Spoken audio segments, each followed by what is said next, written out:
Welcome back, everybody. Let us talk about the Philadelphia Phillies roster this year. See what they can do to maybe improve their record in the NL East, and maybe by a long shot make the playoffs. But before I talk about that, let us look at the let's try that again. Let's look at the team and the record from last year. Last year they finished 81-81, even 500 record. Not horrible. Not horrible. They finished fourth in the NL East.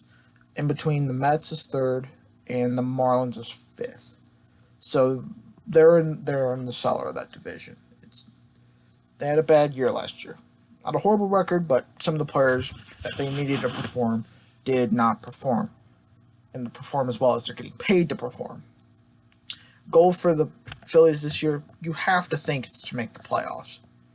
The NL is so open for playoff teams and everything. It seems like 10 out of the 15 teams in 10, 11, 12 out of those teams in the National League have a valid case to make the playoffs. And I think the Phillies are one of those teams.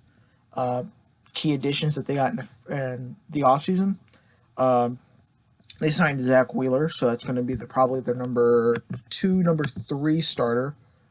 Probably number 2 behind Aaron Nola. And I think that'll help out the rotation a lot with getting Wheeler, because Nola had a down year last year. Not Cy Young type caliber as he was in 18. In 18. Arrieta had a bad year last year. Really one of the few spots in that rotation that you could point as a bright spot, other than, Nola still had a good year, but it wasn't Cy Young type caliber that he had in 18. Arrieta had a down year. Not a horrible year, but down year. Alflin looked good at spots in the rotation, and Pavetta looked okay in some spots when he played. No, I think Wheeler's going to really help out that rotation a lot, especially if he does what he did last year in the Mets. If he doesn't, then that's worst case scenario, is that he just puts up a 5 or 4+ ERA or something and goes, 9-16 or something. Let's just say he doesn't do well, doesn't get the run support or something. But I think getting Wheeler will help out that rotation a lot. They got Didi Gregorius in free agency, which will fill up that shortstop hole that they had Gene Segura play last year. So Didi's a good lefty bat in that lineup, which really, other than Bryce Harper's the only lefty in that lineup. Didi and Harper, but Didi's a nice contact batter. I think he'll be all right in that Phillies lineup. He'll probably bat, maybe second in that lineup.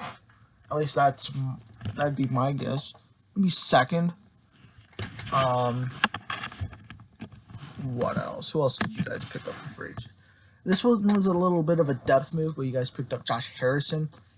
Pretty much play all over the diamond, so getting him was not a bad deal. Like I said, more of a utility guy. If someone needs an off day, they can throw Harrison in there. And he's a nice guy to have on a team. A guy with decent contact, okay power, and can play a lot and play everywhere. And the final guy you got, that big key addition in free agency, was Joe Girardi. You guys got rid of, who was your man? Gabe Kapler. I think it's Kepler. I don't remember. I think it's Kapler. But you guys got rid of Gabe Kapler, and you picked up Joe Girardi. Now, that right there is a complete improvement. Girardi he doesn't take any nonsense, and I think that's something that the Phillies roster needed, was somebody that could step in there and say, hey, we're a lot better than a 500 ball club. Your guys are most certainly getting paid better than a 500 ball club. We need to step up the game now. And I think Girardi is exactly what the Phillies need. Somebody that's a good to great manager, doesn't take any nonsense, and wants to win now. So I think Philly fans should be happy they got Joe Girardi. Some key losses. Guys lost David Robertson to Tommy John surgery, so he's going to be out. And that happened 9 days ago that he got Tommy John surgery. So he's going to be gone for most of the season. If you guys make the playoffs, then he might be back in for playoff time. But he's gone for most of the season, if not all of the season, which sucks because the bullpen was not great last year. And it was hit and miss, and it's probably going to be hit and miss this year again.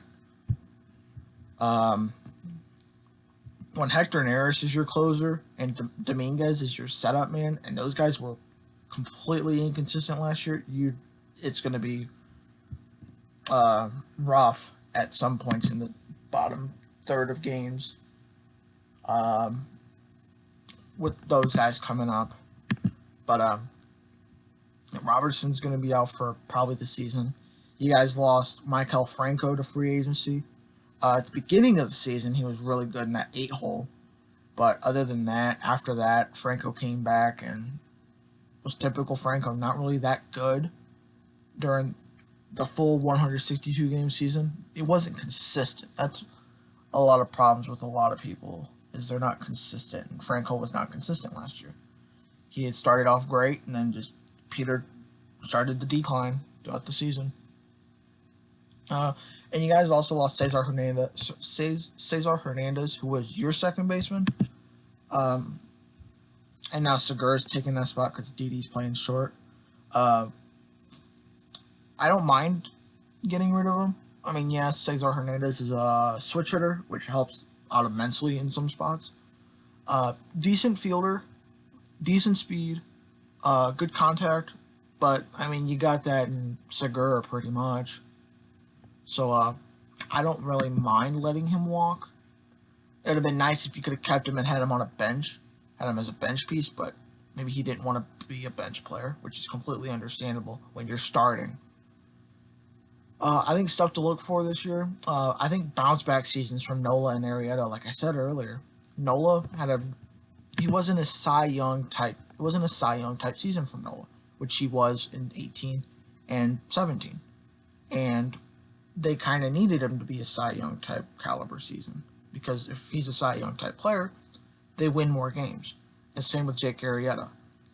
I mean, Arrieta like I said, both these guys had down years. I've already said it a couple times, and they need to improve this year. They need to bounce back, and I think they will, especially with getting Wheeler in to help out the rotation a little bit.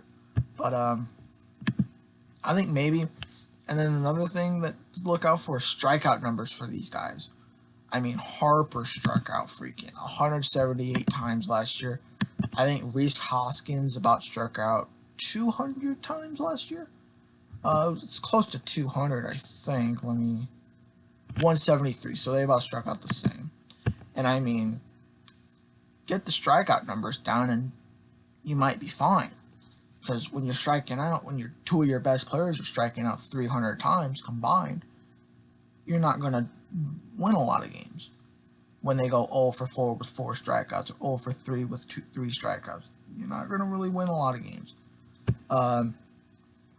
Is Andrew McCutchen going to somewhat return to form? He's past his prime. He's not going to completely go back to 2013 when he was MVP type season.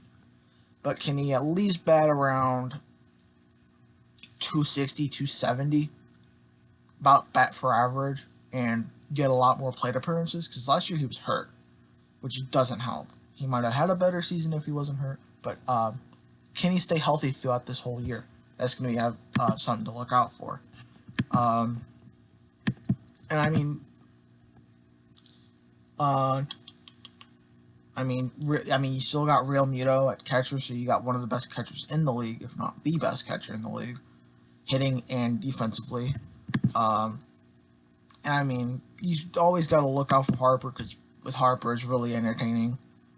I mean, he's got probably the most violent swing in baseball, which isn't going to do him well long term, but he's doing well right now. Previous years, he had a down year last year. So we're going to have to look for Harper to come back as well, have a bounce back type year. He went 260, so just a little bit under average. 35 homers, 114 RBIs, so that's really good numbers.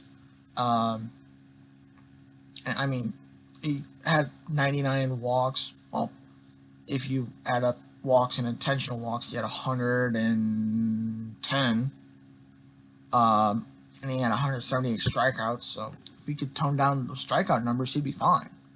I mean, he's fine as the way it is now. But if he turns those strikeout numbers into, I don't know, 5 more homers, that's 40 homers and, I don't know, 120 RBIs. That's a really good season. But I think for my guess where the Phillies are going to play is almost everybody in that division is getting better. Braves are still the number one team in that division. You have the Nationals, who just came off the World Series, and they're still a really good team. You have the Mets, that they have their own problems, but they're okay. They've gotten better a little bit in some spots, like the bullpen. And you have the Phillies, who got better by getting Wheeler, Didi, but they also, there's a lot of things going for the Phillies that need to go right for the Phillies to make the playoffs. I think they'll probably finish at best third in the division. I think they'll place fourth, but at best they'll place third. And I think they'll probably miss the playoffs. I don't see the Phillies making the playoffs. I think there's a lot better teams in the National League that are going to go for that second wild card spot over the Phillies. That's just my guess. They're the third to fourth best team in their own division, and I just don't see them making the playoffs. They're going to need a lot of things to go right for them to make the playoffs, which could happen. But as the way things are right now, I can't see them making the playoffs. But that's the end of the video. If you guys liked it, press the like button. Subscribe down below. That'd be greatly appreciated. Comment down below what you guys think about the Philadelphia Phillies, where they're going to place this year. Am I maybe underappreciating the Phillies, maybe not giving them credit in some spots? Just let me know what you guys think about the Phillies. Share this video with all your friends and buddies, and I will see you guys in the next video.